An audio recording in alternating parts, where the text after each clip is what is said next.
Ofsted has announced proposals for new rules for school inspections in England. Schools did used to get outstanding, good, requires improvement and inadequate when inspected. This was scrapped last year following criticism of the system after the death of the head teacher Ruth Perry. Mrs Perry took her own life after an Ofsted report downgraded her primary school in Reading from the highest rating of outstanding to its lowest rating, inadequate, over safeguarding concerns.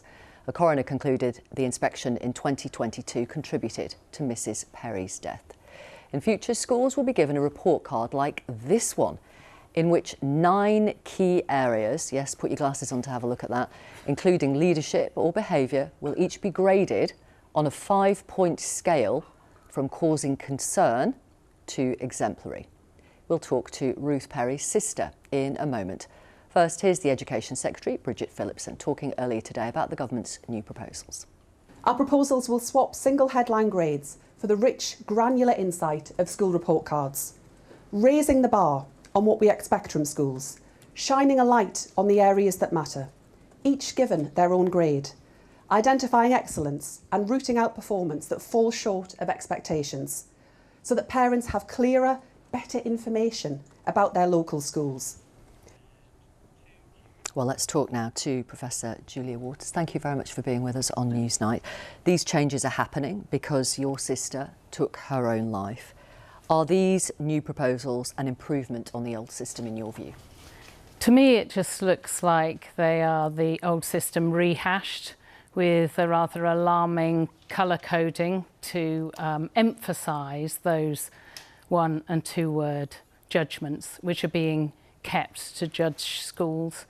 I don't believe for one moment that there has been the input of mental health and suicide prevention experts into the creation of this system. Do you know that for sure? Well, I don't believe that any suicide prevention expert would condone a system that has a traffic light system with the areas of concern highlighted before the areas of strength, for instance. And when in the past the Education Select Committee last year, after their parliamentary inquiry, recommended doing away with single word judgments, they recommended that Ofsted and the DfE look at other examples of school accountability systems.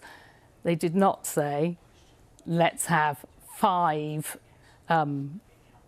single or 2-word judgments to replace the 1.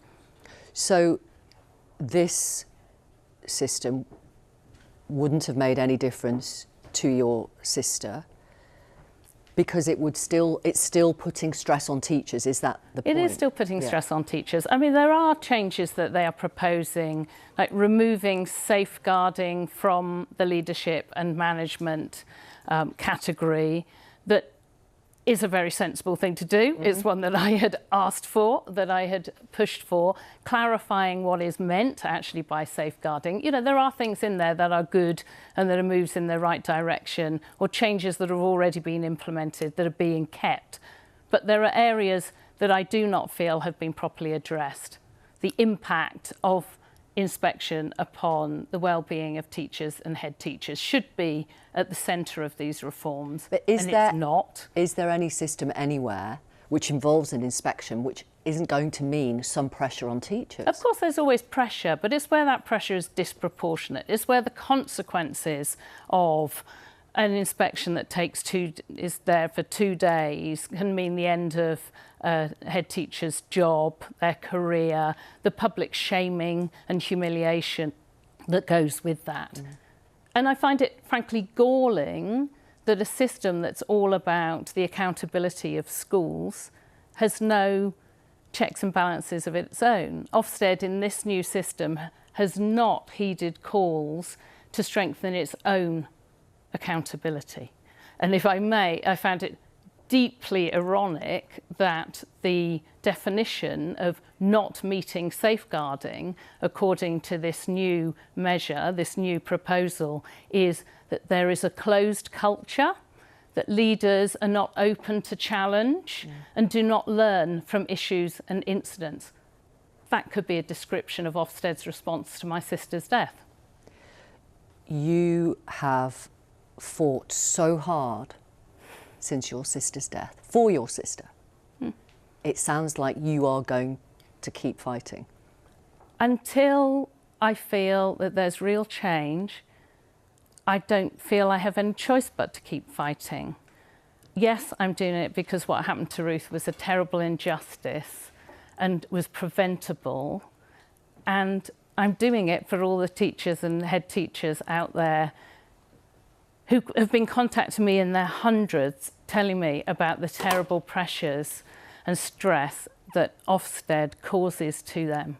And if the government is sincere about wanting to recruit more teachers, it needs to do something urgently about one of the main causes for the retention problem we have, why teachers and head teachers are leaving education in their droves.